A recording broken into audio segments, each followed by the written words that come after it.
Alright guys, it says arrange the following equation into standard form. What is standard form? Well, there's some rules that we need to shoot for, and you're going to want to write these down. Number one, we are going to get rid of all fractions. So there'll be no fractions. Alright? No rational numbers, decimals, percents in standard form. Okay? These are the rules for standard form. 2. Coefficients to x must be positive. Okay. Number 3, variable terms will be on the left side of the equation, which of course leaves constant terms or numbers on the right side of the equation. Okay? So that's what we need to focus on first. What are the 4 rules that we're shooting for in terms of converting the equation, which I'm going to put on the board, into standard form? Okay, let's go ahead and take a look at the equation that we're going to rewrite in standard form. We have 3x negative 4 parentheses x negative 2/3 y close parentheses is equal to 4/5 x negative parentheses 7y plus 3 or positive 3 close parentheses. So what's the first thing that we can do here? Well, the first thing that we should see immediately that we can do is start to combine like terms, distribute constant terms through parentheses, things like that, so that we can start to simplify each side of the equation. And you're going to always hear me say, what you do to one side, you have to do to the other. Now that is in terms of taking away, adding, dividing, or multiplying data to one side of the equation. In other words, if we increase this side of the equation by a factor of, say, 5, so if we multiplied the whole thing by 5, right, we would have to increase this side of the equation by a factor of 5 in order to keep this equal sign true, okay? However, when we combine data on one side of the equation, that is individual to that side of the equation. We're not changing the data in terms of taking away or adding to. We're just rearranging it. So that is not what I'm referring to when I say what you do to one side of the equal sign, you do to the other side of the equal sign. Only when we actually alter the value of one side of the equal sign. So, without further ado, we have negative 4 distributed through these parentheses, right? That will get rid of the parentheses for us. So we have negative 4 times x is going to be negative 4x. Then we have negative 4 times negative 2/3 y. That's going to be positive 8/3 y. So just so everybody understands, again, I like to explain each step. So we have negative 4 is the same as negative 4/1, and we're multiplying it against negative 2/3 y. Now, when we multiply fractions, we go straight across. Numerator multiplied by numerator, denominator multiplied by denominator. So we have negative 4 times negative 2, positive 8. There it is right there. And then we have 1 times 3, which is a 3, and it is right there. Okay? So that's what's happening there. So now we're going to bring this 3x down. So we have 3x minus 4x, positive 8/3 y. We're going to bring our equal sign down right here, equals 4/5 x negative parentheses 7y plus 3. All right, let's start to combine like terms over on this side. In this case, it's going to be distribute a negative 1 against everything in parentheses here by way of multiplication. There's a negative sign, we assume multiplicative identity of 1. So negative 1 times 7 is going to be negative 7y. But first I'm going to go ahead and bring this down just to keep it clean. 4/5 x. Negative 1 times 7y is going to be negative 7y. Negative 1 times positive 3 is going to be negative 3. Okay? So everything has been done on both sides of the equation in terms of distributing the constant terms throughout the parentheses. Okay? So next, what we want to do is we want to look at, grab a new color, we want to look at like terms that we can combine. So we have 3x minus 4x. That lets us know we're at 3 on the number line. We're moving in the negative direction 4 places. That's going to be a negative 1x. 1 being the multiplicative identity, we don't need to write it, so we just write negative x. Bring down that positive 8/3 y. Bring down this equal sign right here. Then we have 4/5 x. Negative 7y minus 3. Nothing over here. Looks like it can be combined. So here's where we're at. Now go ahead and pause and write what we have on the board on your notebook paper, and then I'm going to kind of clean this up and move this bit right here up to the top, and we'll continue working from there. So what we have left is we have some fractions in here, and we need to get rid of fractions and rational numbers. If you recall from the beginning of the video, we talked about the 4 rules of writing something in standard form, and that was one of the things that we needed to do.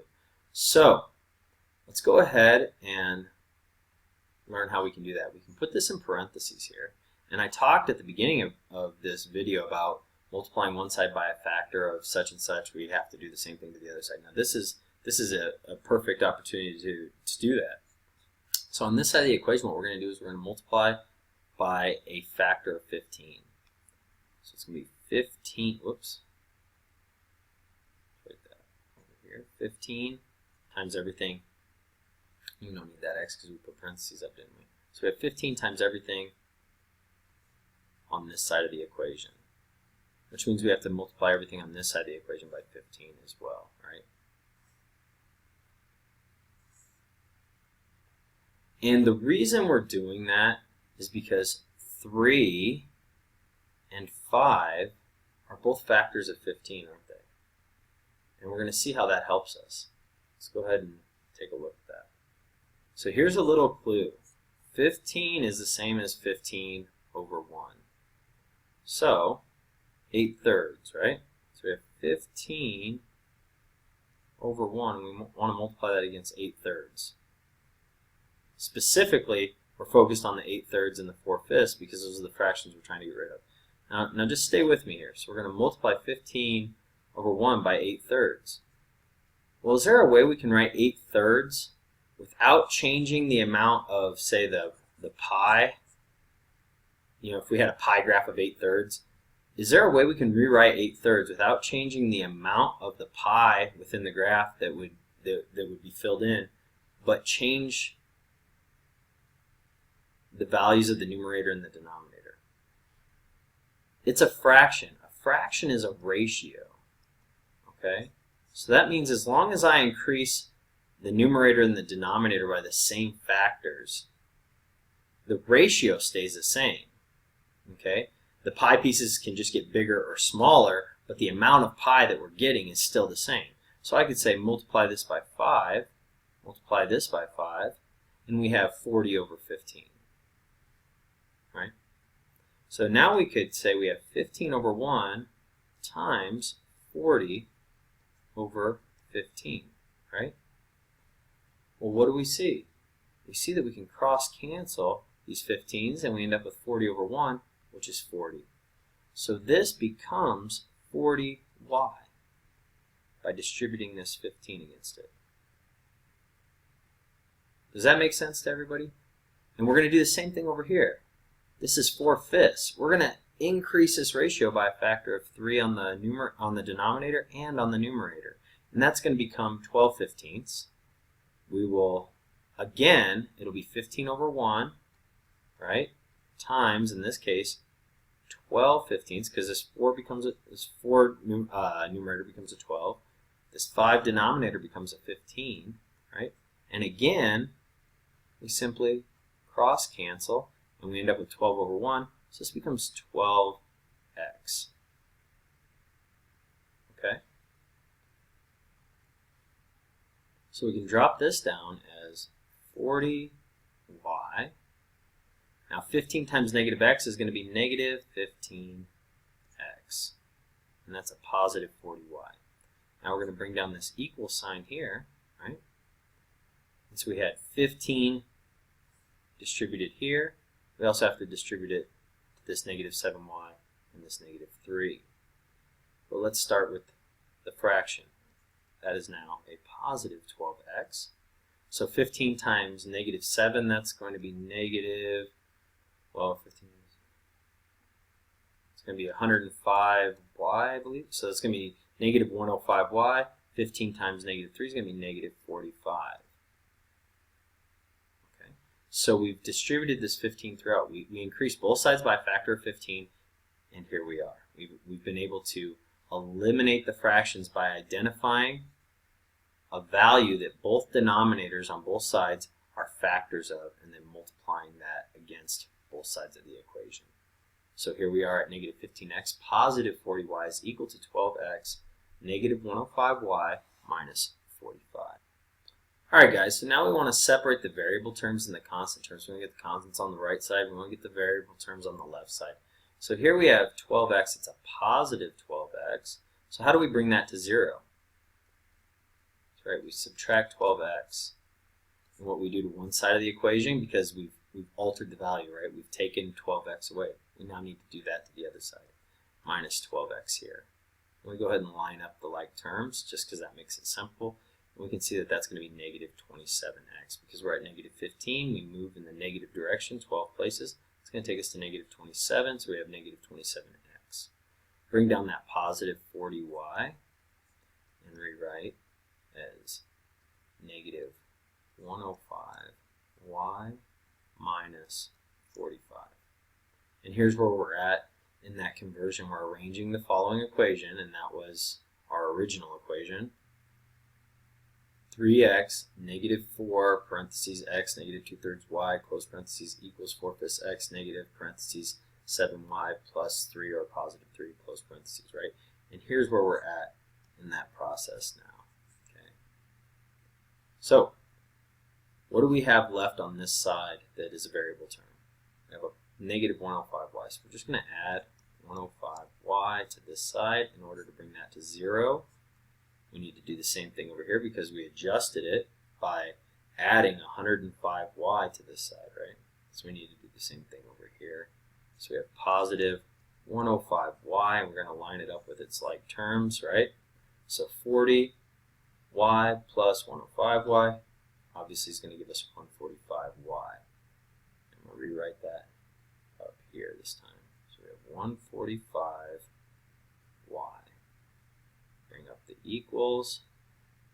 And on this side, all we have left is negative 45. And we're going to bring up this negative 27x. That's a positive 145y. I'm going to rewrite this a little neater, but if you can see that well enough, there you go. Alright, so we've gotten rid of fractions. We've got the variable terms on one side of the equation, the left side specifically, and we have the constant terms on the right side. So there are 4 rules that we needed to follow, and that 4th rule is we need to make this a positive 27x, because the coefficients of x have to be positive. We're going to simply take and throw parentheses around each side, and we're going to multiply by negative 1. Multiply by a factor of negative 1. Alright? Negative 1 times negative 27x is going to give us 27x. Negative 1 times positive 145y is going to give us negative 145y. Negative 1 times negative 45 is going to give us positive 45. Right? Of course, we don't need to write the positive sign there. Just write 45. We are now in standard form. Alright guys, that was a practice problem taking an equation and converting it to standard form. Hope that was helpful.